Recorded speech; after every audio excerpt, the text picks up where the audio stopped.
chance, away with pomp and circumstance. Come join our merry dance to the rhythm of goodbye. Farewell the jewel crown, farewell the velvet gown. Watch it all come tumbling down. Goodbye to the crown.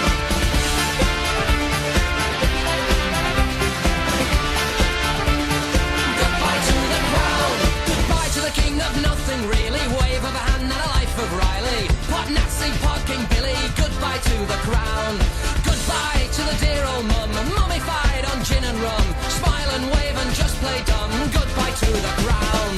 Farewell the jewel crown, farewell the velvet gown. Watch it all come tumbling down. Goodbye to the crown. Goodbye to the crown. Hello, bonjour, hola, and welcome to the Monarchy. Believe it or not, this is our 70th episode right here on Press TV, and I'm Samson Sees, your host. Well, what a saga it has been so far, and we thank you all for sending in your emails and messages. After all, we are discussing the not-so-okay UK. Therefore, we need networking and interaction. So what's happening from the alternative side of Britain in this episode? Check it out.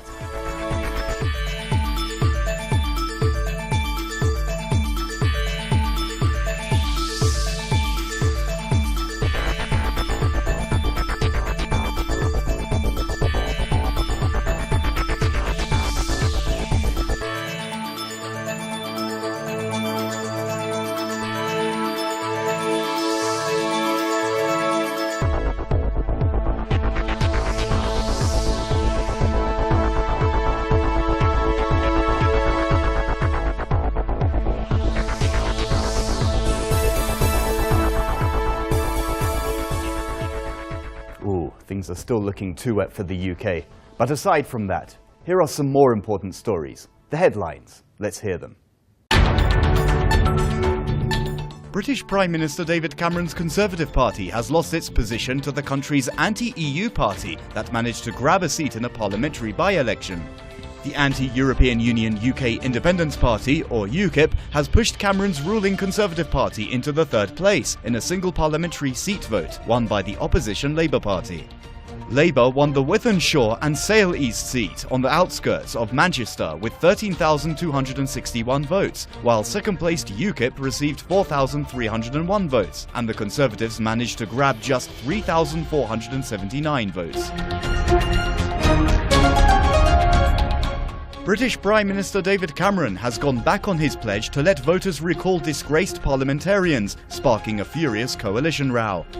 As part of the coalition agreement of 2010, the Prime Minister had vowed to bring an early legislation to allow voters to force a by-election in an attempt to deal with vote anger over the expenses scandal. Last year, Cameron watered down the proposal to prevent attempts to remove sitting MPs. The coalition junior partners, the Liberal Democrats, accused the Prime Minister of blocking the bill from inclusion in the final Queen's speech of the Parliament, expected in May.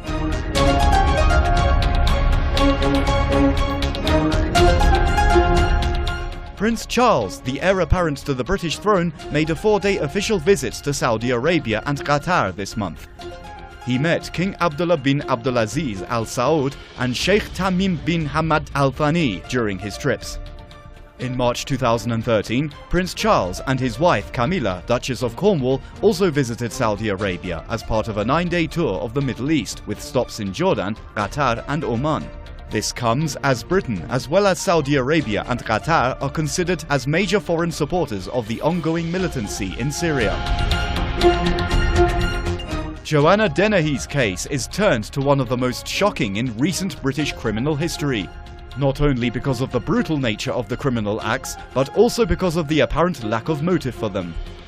After killing her third victim, Joanna Dennehy phoned her friend and sang the Britney Spears track, "Oops, I Did It Again," down the line. Only she knows for sure why she embarked on her killing spree, but police believe the best explanation is because she was simply having fun. Twisted serial killer Joanna Dennehy chuckled in court and claimed she was not sorry for stabbing 3 men to death.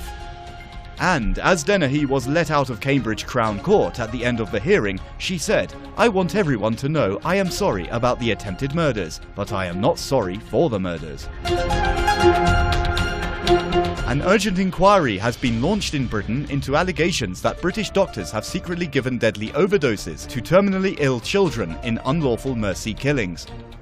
Health Secretary Jeremy Hunt ordered the probe and pledged to investigate whether the law was broken after retired GP Michael Irwin claimed during a debate on LBC Radio that UK medics illegally helped 2 sick children to die. Euthanasia is the assisted suicide of terminally ill people. Michael Irwin's allegation came just hours after, for the first time in the world's history, Belgian lawmakers overwhelmingly endorsed a bill which allows euthanasia in the case of children. Footage posted online suggests that British citizens fighting in Syria have been involved in acts of execution and torture. The footage obtained by Sky News shows British members of the Al-Qaeda-linked Al-Nusra Front torturing and beating their fellow militants. The video, which first appeared on social media websites, is believed to have been shot in a militant-held area in northwestern Syria. The material is also found to be uploaded onto the accounts of 2 men from London who are currently fighting as militants in Syria.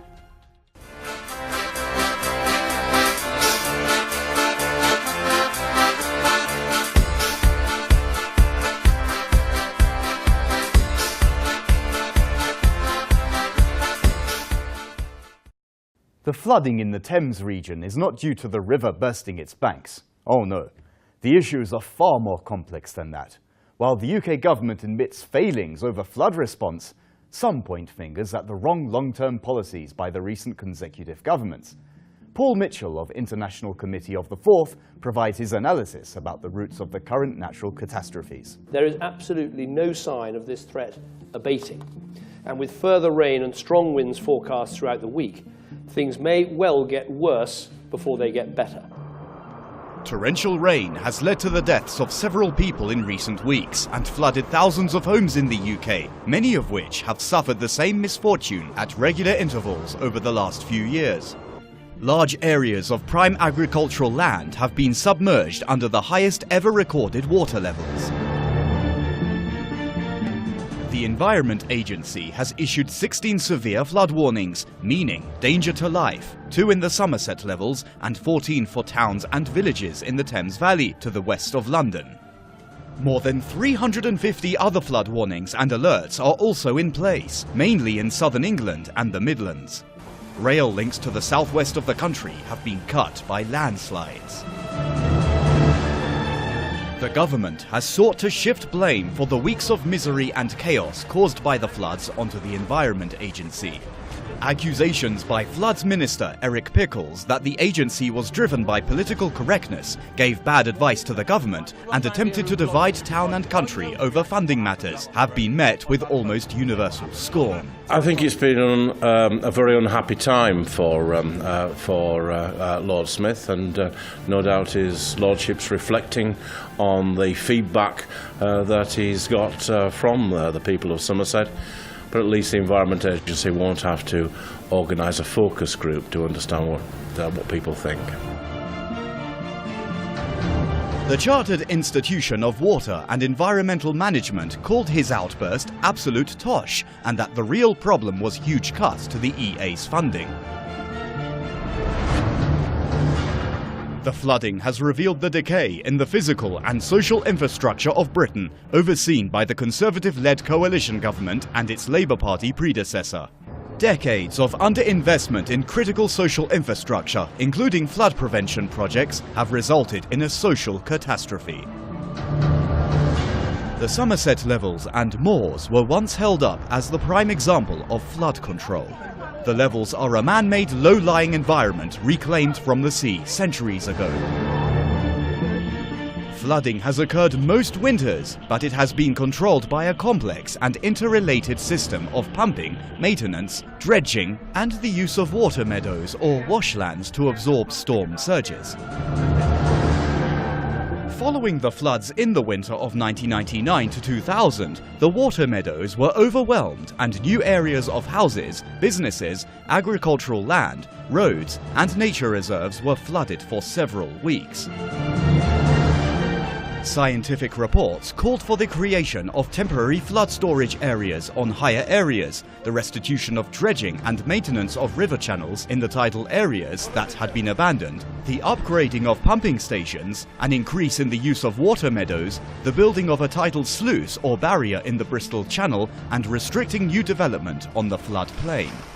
The National Audit Office warned that a large proportion of flood defences were inadequate and inconsistent, and that up to 2 million homes and buildings were in areas at risk of flooding. Describing changing weather patterns due to climate change and the likelihood of more rainfall, it warned that the situation would get worse.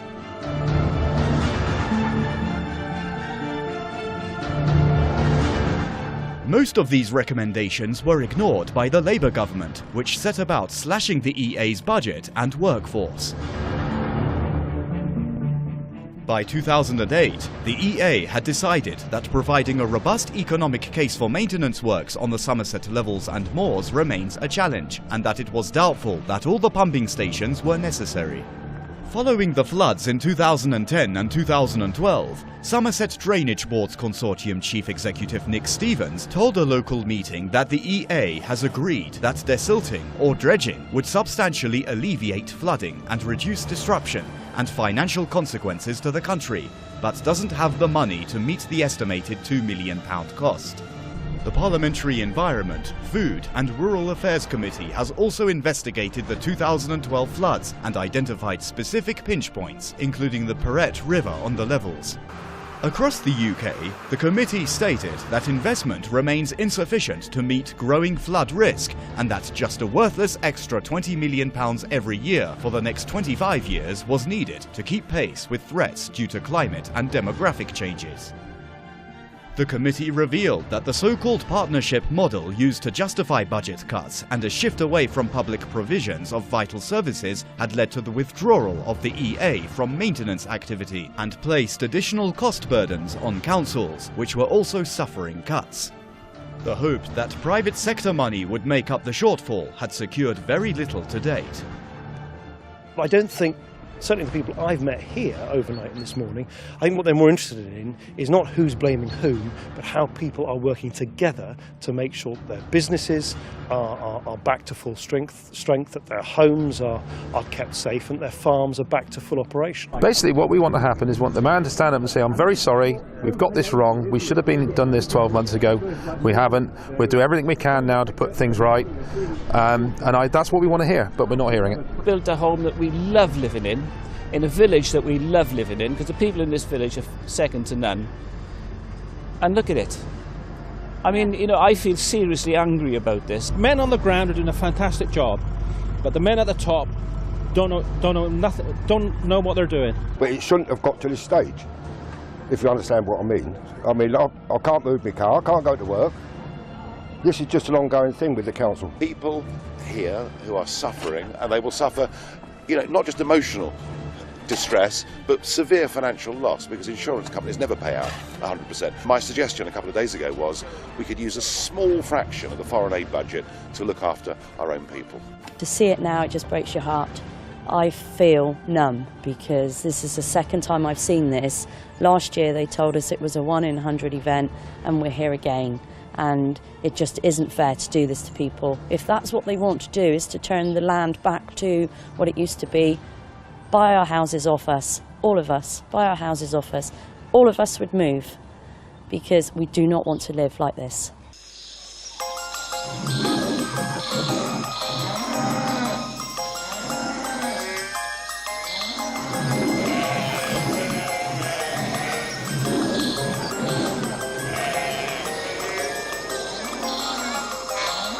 The animals went in 2 by 2, hurrah, hurrah. The animals went in 2 by 2, hurrah, hurrah. The animals went in 2 by 2, the elephant and the kangaroo, and they all went into the ark, for to get out of the rain. The animals went in 3 by 3, hurrah, hurrah. The animals went in 3 by 3, hurrah, hurrah.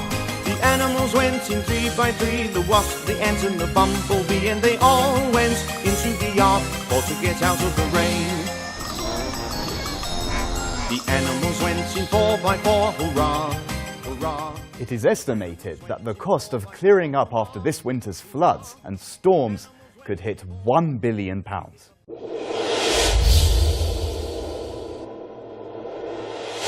One-third of the British public believe the weekly parliamentary grilling of the UK Premier, known as Prime Minister's Questions, or PMQs, is putting voters off politics. But what is the Prime Minister Question Session, and how important is it to the parliamentary democracy in the UK? The Prime Minister has to answer questions every week in Parliament for 30 minutes. Every Wednesday starting at 12 o'clock. So 12 till 12:30 is Prime Minister's question time. And it's a very theatrical occasion. And whilst any member can ask a question, there are two systems that ensure more or less it's known who is going to be questioning the Prime Minister. The Leader of the Opposition is allowed to ask up to 8 supplementary questions to the Prime Minister during the 30-minute slot. And any other member who is called because they've put their name in and been selected as somebody to ask a question can ask 1 supplementary question to the Prime Minister. And the Leader of the Opposition normally uses it as a way of raising particular subjects. And so, for example, 2 weeks ago he might have wanted to raise the issue of the government's response to the very serious flooding that's taken place in the west of England. Or on other occasions he might use it to raise concerns about the health service or all kinds of issues. There is a much more serious questioning of the Prime Minister that happens every 3 months, and that is when the liaison committee, that's the chairs of all the parliamentary select committees. There are select committees covering each department: Home Affairs, Foreign Affairs, Justice, Environment, Local Government, all those kind of issues are all covered. And this group interviews the Prime Minister at some length, normally for 1 hour or so, and it's all televised, and that is quite detailed. In a research conducted by the Hansard Society think tank, some 33% of Britons said they were turned off politics by watching PMQs.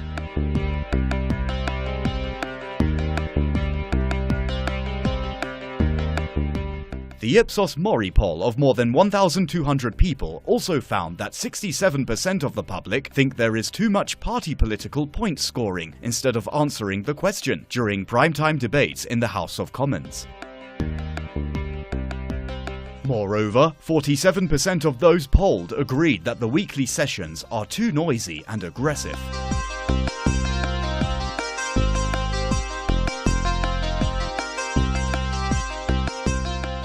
But it's all done with a lot of shouting and a lot of interruptions and a great deal of noise. And the Speaker of the House, Mr. John Bercow, frequently stops the thing and calls for quiet so that the Prime Minister or Leader of the Opposition can be heard.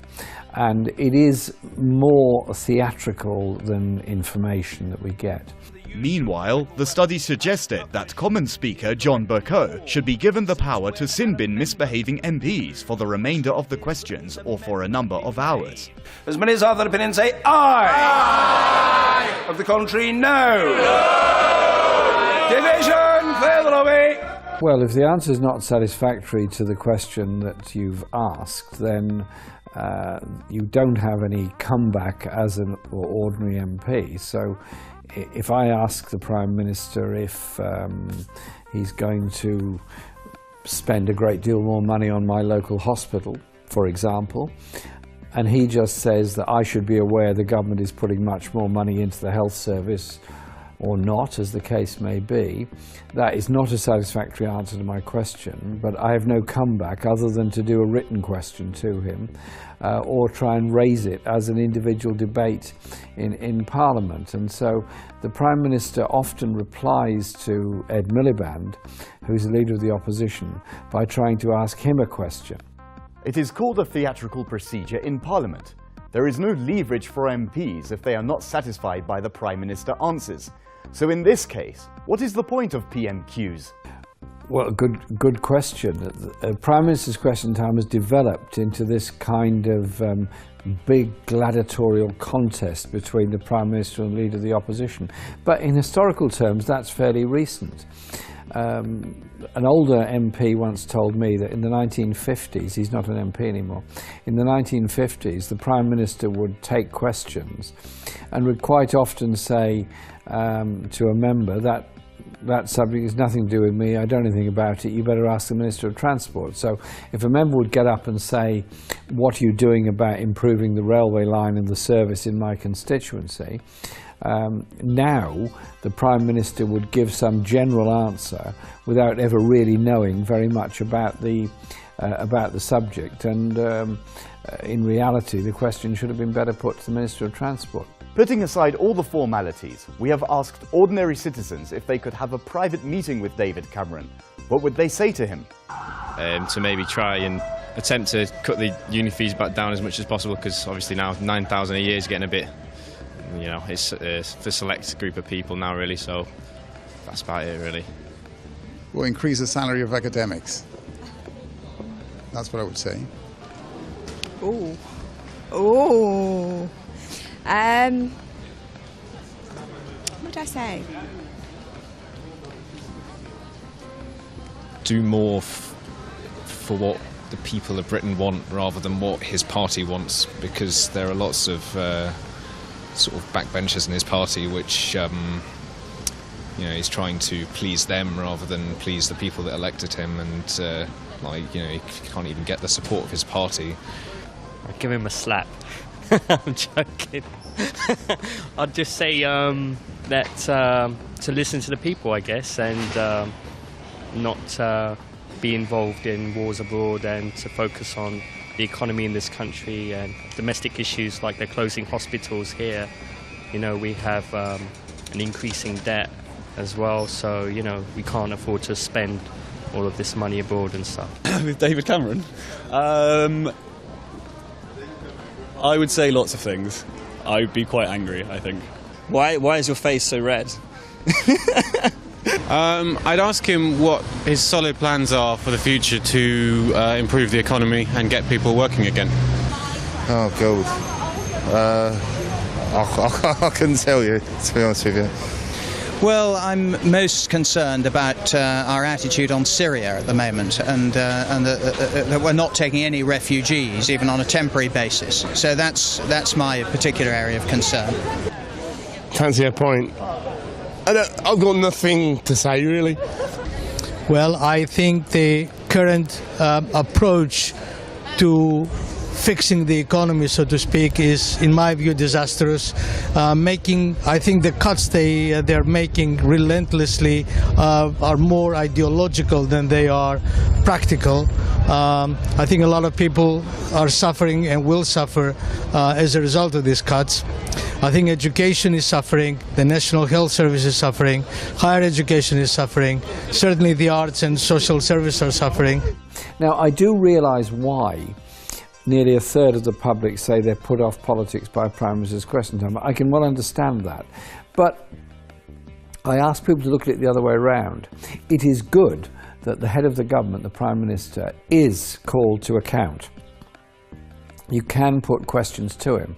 And in the build-up to the Iraq War in 2003, for example, many of us used Prime Minister's question time a great deal to raise issues with the then Prime Minister Tony Blair about the alleged existence of weapons of mass destruction in Iraq, what agreements he had made with George Bush, all those kind of things.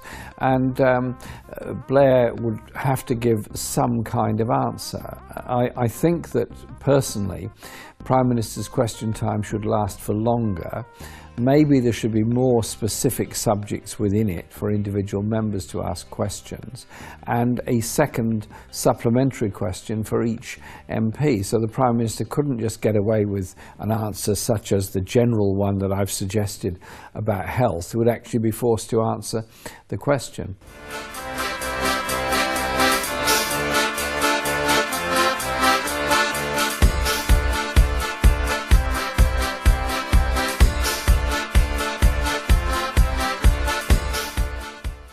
Well, perhaps the government isn't as popular as it thought it was. But what's your take on it? We want to know. So do go ahead and send your emails to britain@presstv.ir. Or if you prefer more of an online showdown, you can write on our Facebook wall. That's UK Desk Press TV. Don't you forget it. Also, do not forget to carry on watching the Monarchy, because the Monarchy will carry on watching Britain. Smashing. See you next week, God willing. Goodbye from me and the team here in the studio. Poacher come with his poacher's gun, out in the woods to shoot someone. My lord, your time has come, right between the eyes. Felled his master not by chance, away with pomp and circumstance. Come join our merry dance to the rhythm of goodbye. Farewell the jewel crown, farewell the velvet gown. Watch it all come tumbling down, goodbye to the crown.